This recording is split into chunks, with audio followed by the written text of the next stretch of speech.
L'administratif, ça passe souvent par des déclarations et vous pouvez vous demander quelles sont les sommes à déclarer en fonction de la situation. Bienvenue sur le podcast J'aime la paperasse, le podcast de l'administratif, de la micro-entreprise en particulier, où on rend tout ça beaucoup plus accessible. On va faire le point donc sur les sommes à déclarer et comment éviter les erreurs. Place au sujet du jour, bonne écoute. Je ne peux pas faire l'impasse sur ce rappel, donc désolé si pour vous c'est largement acquis, mais je rappelle le principe de la micro-entreprise, donc c'est avant tout un régime social et fiscal qui va être simplifié au maximum. Tout va se baser sur le chiffre d'affaires et on applique simplement un pourcentage forfaitaire pour calculer les cotisations sociales et les impôts. En principe, c'est hyper simple, mais en pratique, parfois, quelques questions peuvent quand même se poser au moment de réaliser les différentes déclarations. Et donc, c'est ce qu'on va clarifier. La première déclaration, ça va être la déclaration de chiffre d'affaires que vous allez déposer chaque mois ou chaque trimestre en fonction de l'option que vous avez choisie. Donc, tous les auto-entrepreneurs doivent réaliser cette démarche auprès de l'URSSAF à travers la plateforme autoentrepreneur.ursaf.fr. Le montant à déclarer ici, c'est celui qui figure dans la comptabilité de la micro-entreprise au livre des recettes. Il s'agit donc du chiffre d'affaires encaissé. Autrement dit, si vous avez émis une facture, mais que votre client ne vous a pas encore payé, vous ne devez déclarer que ce que vous avez encaissé. Donc, vous ne déclarez surtout pas ce qui a déjà été facturé, mais pas encore encaissé. Pour calculer correctement les cotisations sociales, l'impôt sur le revenu et toutes les petites taxes complémentaires, il est important de bien faire la distinction entre les différentes catégories d'activités si vous êtes concerné, donc si vous avez potentiellement différentes catégories. On va avoir d'une part les ventes, d'autre part les prestations de services commerciales ou artisanales et une troisième catégorie spécialement pour les prestations de services de type libéral. Une autre précision très importante, le chiffre d'affaires est toujours hors taxe. Donc, si vous êtes en franchise de TVA, de toute façon, la question ne se pose pas puisque vous n'appliquez jamais la TVA. Mais je rappelle que vous pouvez tout à fait être en micro-entreprise et être redevable de la TVA.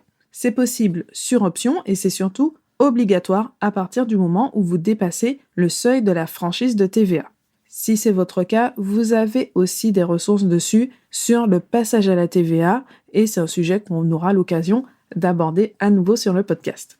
Donc, comme on l'a précisé, la micro-entreprise ne permet pas de déduire de charges parce que tout est calculé sur le chiffre d'affaires, donc tout est calculé de manière forfaitaire. Contrairement à ce que l'on peut parfois entendre, ça ne veut pas dire qu'on est imposé sur la totalité du chiffre d'affaires. C'est contraire au principe, en fait, du calcul de l'impôt en France. Les charges de l'entreprise, c'est-à-dire toutes les dépenses que vous allez engager pour permettre à l'activité de fonctionner, elles vont bien être prises en compte.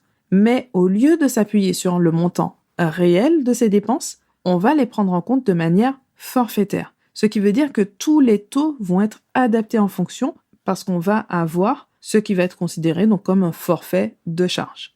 La conséquence, ça reste qu'il est interdit de déduire des frais, peu importe qu'on les paie soi-même ou qu'ils soient prélevés par un intermédiaire. Cette précision, elle va prendre toute son importance lorsqu'on fait appel à des services qui se placent comme intermédiaires. Donc ça va être par exemple les plateformes de mise en relation entre freelance et client ou encore les services de paiement comme Stripe ou PayPal. Donc, voilà, c'est pas pour faire de la pub, mais on sait très bien les services qu'on utilise pour ça. Et donc, d'une manière générale, ce sont des services qui vont prélever une commission avant de reverser les sommes. Donc, ce qui veut dire que les sommes qui apparaissent sur le compte bancaire ont déjà été diminuées et ce n'est pas le montant à déclarer. Il faut revenir au montant qui a été payé par le client. On a quand même une exception à cette règle pour éviter de gonfler artificiellement son chiffre d'affaires dans certaines situations, c'est le système du débours. Ça concerne les dépenses comme les frais de livraison, les achats de fournitures spécifiques, d'une manière générale, en fait, tout ce qui va être engagé pour une vente ou une prestation en particulier. En bref, c'est de refacturer ces frais à l'identique, vraiment à l'identique, au centime d'euro près, sur une ligne à part, pour que ces sommes n'entrent pas dans le chiffre d'affaires. C'est un dispositif qui est encadré par la loi, qui demande de respecter des conditions comme l'accord préalable du client concerné et un formalisme assez strict. Donc je vous explique tout ça en détail à l'épisode numéro 63. Donc une fois que tout ça est OK, parfois la subtilité finalement ce n'est pas de savoir le montant vraiment à déclarer, mais plutôt à quelle date exactement on va considérer que la somme a été encaissée. La règle générale, c'est que cette somme entre dans le chiffre d'affaires et doit être déclarée à partir du moment où elle a été mise à votre disposition. Concrètement, ça veut dire, pour un paiement en espèces, c'est au moment de la remise du paiement. Bon, ça, en principe, ça ne pose pas de problème. Pour un paiement par carte bancaire, ça va être dès que le client effectue le paiement. Donc, même s'il y a un délai après pour la remise effective sur le compte, c'est dès que le client a réalisé donc son paiement par carte bancaire. Pour un paiement par chèque, c'est dès la réception du chèque en main. Donc, si vous le gardez au chaud dans un tiroir et que vous tardez à le remettre sur votre compte bancaire, vous devez quand même déclarer la somme à partir du moment où vous avez le chèque en main. Et pour un virement, par contre, c'est au moment de la réception sur le compte bancaire. Donc, voilà pour le détail des situations générales que vous allez retrouver donc pour savoir à quel moment exactement déclarer les sommes encaissées. On passe à un autre cas de déclaration, c'est la déclaration de revenus. Chaque année, vous devez aussi déclarer aux services fiscaux l'ensemble de vos revenus, y compris ceux qui sont procurés par la micro-entreprise. Pour ça, vous devez veiller à inscrire le bon chiffre dans la bonne case, en fonction de votre activité et en fonction aussi de votre éventuelle option pour le versement libératoire. Attention, si vous avez opté pour le versement libératoire, vous avez déjà payé l'impôt sur le revenu de façon définitive en même temps que vos cotisations sociales. Mais vous devez quand même indiquer ce montant, ce revenu, dans votre déclaration annuelle et parfois il peut y avoir une incidence. Sans pour autant vous faire payer une seconde fois cet impôt, ce qui a été payé a été payé. On l'a dit, c'est quelque chose de définitif. Sauf si vous n'aviez pas droit à l'option, bon là c'est assez normal qu'on régularise, mais il peut y avoir une incidence surtout en fonction des revenus de l'ensemble de votre foyer. Dans tous les cas, le montant que vous allez inscrire ici doit correspondre à votre chiffre d'affaires annuel.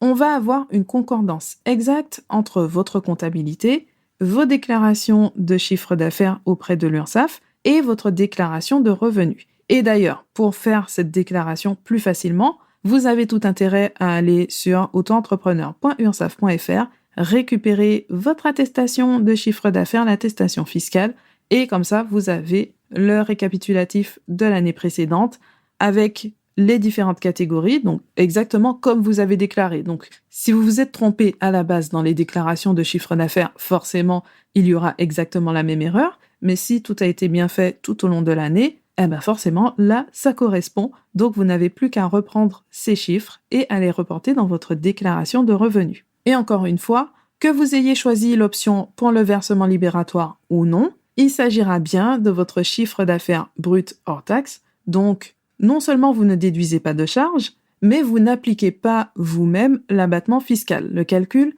est fait automatiquement par les services des impôts. Autre déclaration, celle de France Travail, l'ex-Pôle emploi. Si vous avez le statut de demandeur d'emploi, et tout particulièrement si vous êtes indemnisé, vous devez déclarer vos différents revenus auprès de France Travail chaque mois, donc lors de l'actualisation.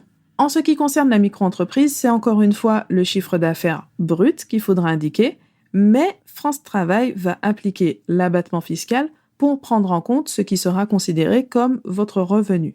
Donc l'abattement fiscal, ça va être une réduction de 71% pour les activités de vente, 50% pour les prestations de services commerciales ou artisanales et 34% pour les activités libérales.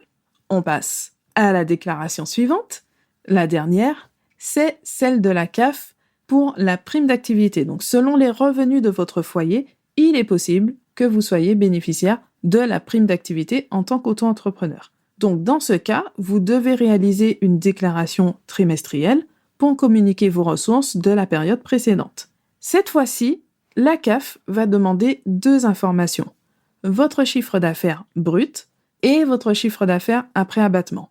Ils vous fournissent même la calculette pour faire ça tout proprement. Donc, vous devez faire votre calcul en fonction de votre type d'activité et communiquer les deux montants donc à la CAF. Avant de terminer, je reviens sur la notion de chiffre d'affaires et revenu.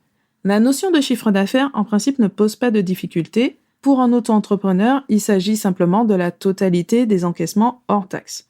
Je précise ici, pour un auto-entrepreneur, le régime fiscal a toute son importance parce que ce n'est pas la définition habituelle du chiffre d'affaires. Mais là, on reste sur ça, donc les encaissements hors taxes. Par contre, toujours pour un auto-entrepreneur, la notion de revenu va parfois créer quelques confusions. La règle à retenir, c'est qu'au niveau administratif, on ne prendra pas en compte votre revenu réel. Donc, peu importe la rémunération que vous vous versez réellement, les sommes que vous allez prélever ou encore votre bénéfice réel une fois que vous avez payé vos charges. Tout ça, c'est très important pour votre entreprise, pour la rentabilité et puis votre revenu, donc ce qui vous sert à vivre. Mais au niveau administratif, on ne prend pas en compte tout ça. Par souci de simplification, on prendra systématiquement en compte un revenu théorique qui va correspondre à votre chiffre d'affaires diminué de l'abattement forfaitaire qui est censé représenter les charges. Donc votre chiffre d'affaires réduit de 71, 50 ou 34% selon votre activité, donc comme on l'a vu il y a quelques instants. Donc tout ça ramène à l'importance de ne pas vous contenter de l'obligation légale, mais d'aller un peu plus loin en suivant aussi vos charges, en anticipant la trésorerie pour vérifier votre rentabilité réelle et vous assurer aussi régulièrement que le régime de la micro-entreprise reste adapté à votre situation. Merci d'avoir écouté cet épisode jusqu'à la fin. Comme d'habitude, retrouvez la transcription complète, les ressources gratuites à télécharger, les accompagnements, formations, etc. Tout est sur le site j'aimelapaperasse.com. J'espère que cet épisode vous a plu et vous aide à avancer, à apprivoiser l'administratif. Si ce n'est pas encore fait, un like ou une note sont toujours les bienvenus pour aider le podcast à se faire connaître et on se retrouve très bientôt pour un nouvel épisode.